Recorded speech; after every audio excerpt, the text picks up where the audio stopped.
दोस्तों नमस्कार। हमारे YouTube चैनल एग्जाम में टेंशन पर आपका स्वागत है। आज हम लोग मनोविज्ञान और शिक्षण शास्त्र के 10 इम्पोर्टेंट प्रश्न देखेंगे और आप लोग कंटिन्यू देखिएगा 10 क्वेश्चन। इसमें कुछ तकनीकियां हैं जिससे क्वेश्चन गलत भी हो सकते हैं और आप लोग भी अपना स्कोर करके बताइएगा कमेंट बॉक्स में कि मेरा इतना गया है, सही हुआ है। ठीक है, ये 2024 का पेपर का क्वेश्चन है। ये माना जाता है बहुत टफ पेपर था, इसमें रिजल्ट बहुत कम आए थे। ठीक है, तो चलिए फिर हम देखते हैं क्वेश्चन। पहला क्वेश्चन है, which of the following types of question can help assess the student ability to evaluate information critically. ठीक है, तो अब हम दोनों इंग्लिश और हिंदी पढ़ते हैं तो टाइम बहुत लग जाएगा, इसलिए हम हिंदी पढ़ते हैं और इंग्लिश वाले अपना इंग्लिश देख लेंगे। ठीक है, तो इसमें लिखा है निम्न में से किस प्रकार के प्रश्न एक छात्र की जानकारी का गंभीर रूप से मूल्यांकन करने की योग्यता का आकलन करने में मदद करता है। अब ऑप्शन नंबर 1 है वह प्रश्न जो शब्द की सरल परिभाषा के लिए पूछते हैं। वह प्रश्न जो शब्द की सरल परिभाषा के लिए पूछते हैं। वह प्रश्न जो छात्र की व्यक्तिगत राय पूछते हैं। वह प्रश्न जो पाठ को मान्य करने वाले उदाहरणों के लिए पूछते हैं। वह प्रश्न जो किसी पाठ का सारांश मांगते हैं। अब आप लोग सोच करके बताइए कि इसका कौन सा सही होगा। भाई सब में किस प्रकार के प्रश्न एक छात्र की जानकारी का गंभीर रूप से मूल्यांकन करने की योग्यता का आकलन करने में मदद करता है। सब होकर पता हो सकता है, लेकिन गंभीर रूप से छात्र की जानकारी, तो छात्र की जानकारी किस में हो रहा है? जो पाठ की सारांश मांगते हैं, इससे होगा नहीं। प्रश्न जो पाठ को मान्य करने वाले उदाहरणों के लिए पूछते, इससे भी जानकारी नहीं मिलेगी। सरल परिभाषा के लिए पूछते, इससे भी नहीं।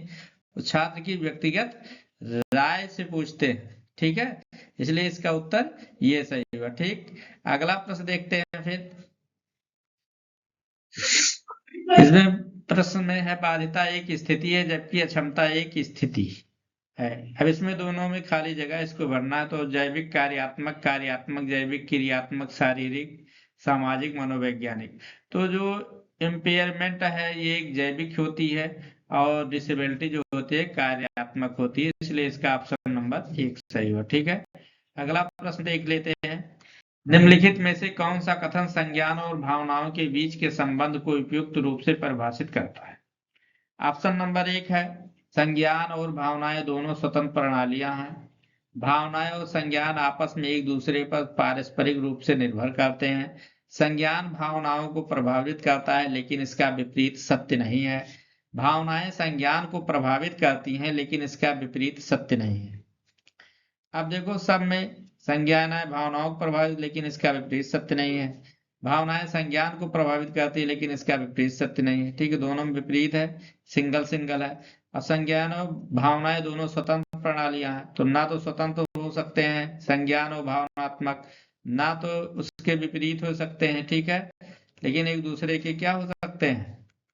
पारस्परिक निर्भर हो सकते हैं। ठीक है, अगला प्रश्न है प्राथमिक कक्षाओं में भाषा का विकास किस प्रकार संसाधित होता है?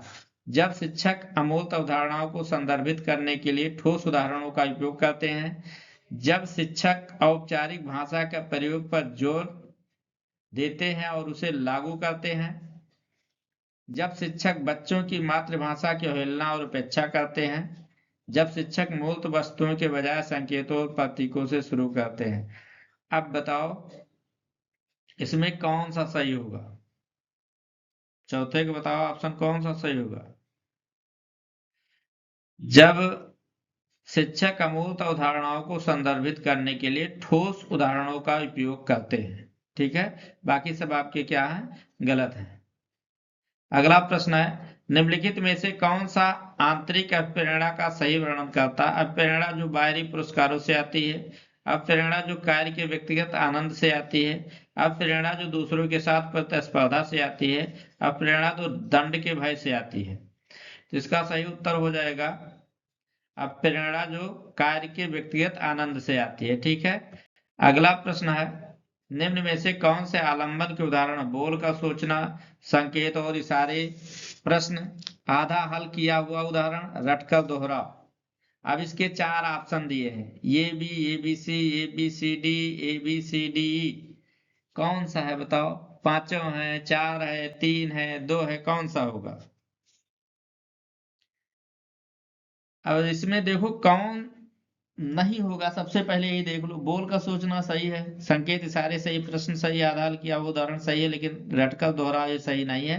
इसलिए ए बी सी डी यही केवल सही होगा, बाकी सब गलत हो जाएंगे। ठीक है, अगला प्रश्न देख लेते हैं। विकास के क्रम में बच्चे सूक्ष्म पेशीय कौशल से पहले सकल पेशीय कौशल विकसित करते हैं। दर्शाता है कि विकास अराजक, शीर्षगामी, रेखीय, समीप, दूराभिमुख, कौन सा सही है बताओ? 27 यानी समीप, दूराभिमुख, ये सही होगा। ठीक है, अगला प्रश्न है। जीन पियाजे के संज्ञानात्मक विकास के सिद्धांत के अनुसार निम्नलिखित में से कौन सी क्षमता मूलत संचलनात्मक सोच को पूर्व संचलनात्मक सोच से अलग करती है? नंबर 1 इंद्रियों का समन्वय, नंबर 2 विकेंद्रीकरण, नंबर 3 परिकल्पित तार्किकता, नंबर 4 वस्तु स्थायित्व। कौन सा सही है बताओ? 8 नंबर का उत्तर बताएं आप सब। इसका सही होगा विकेंद्रीकरण, विकेंद्रीकरण। अगला प्रश्न है। रस्सी कूद से समय पैर में रस्सी फंसने के कारण आउट होने के बाद अरु कहती है कि उसे रस्सी से जानबूझकर आउट किया है। जीन पियाजे के संज्ञानात्मक विकास सिद्धांत की किस अवस्था में बच्चे इस तरह के तर्क देते? मूर्त संचलनात्मक अवस्था, औपचारिक संचलनात्मक अवस्था, संवेदी चालक अवस्था, पूर्व संचालन अवस्था। बताइए आप लोग। जीन पियाजे के संज्ञानात्मक विकास आप लोग पढ़े, इसका बताइए कौन सा उत्तर होगा? पूर्व संचालन अवस्था होगा, पूर्व संचालन अवस्था। ठीक है, अगला प्रश्न देख लेते हैं। सीखने के सामाजिक संरचनावादी विचार इस बात की वकालत करते हैं कि शिक्षार्थी दूसरों से निष्क्रिय रूप से ज्ञान प्राप्त करते हैं, शिक्षार्थी सक्रिय रूप से ज्ञान का निर्माण करते हैं, व्याख्यान देने और समझने से प्रभावी शिक्षण सक्रिय होता है, प्रत्याहार और दोहराव की चिंतन प्रक्रिया से प्रभावी शिक्षण होता है। तो सबसे पहले प्रश्न आप पढ़ो ढंग से, प्रश्न सोचो कि पूछ क्या रहा। सीखने की सामाजिक संरचनावादी विचार इस बात की वकालत करते हैं कि शिक्षार्थी सक्रिय रूप से ज्ञान निर्माण करते हैं। ठीक है, ये 10 प्रश्न थे जो 2024 में पूछे गए थे, और इसको देखिए, रिवीजन बार बार करिए। इस समय वक्त है रिवीजन, अधिक से अधिक MCQ लगाइए। ठीक है, और आज वीडियो देखने के लिए आपको बहुत बहुत धन्यवाद। फिर अगले वीडियो में मिलते हैं, जब तक के लिए नमस्ते, धन्यवाद।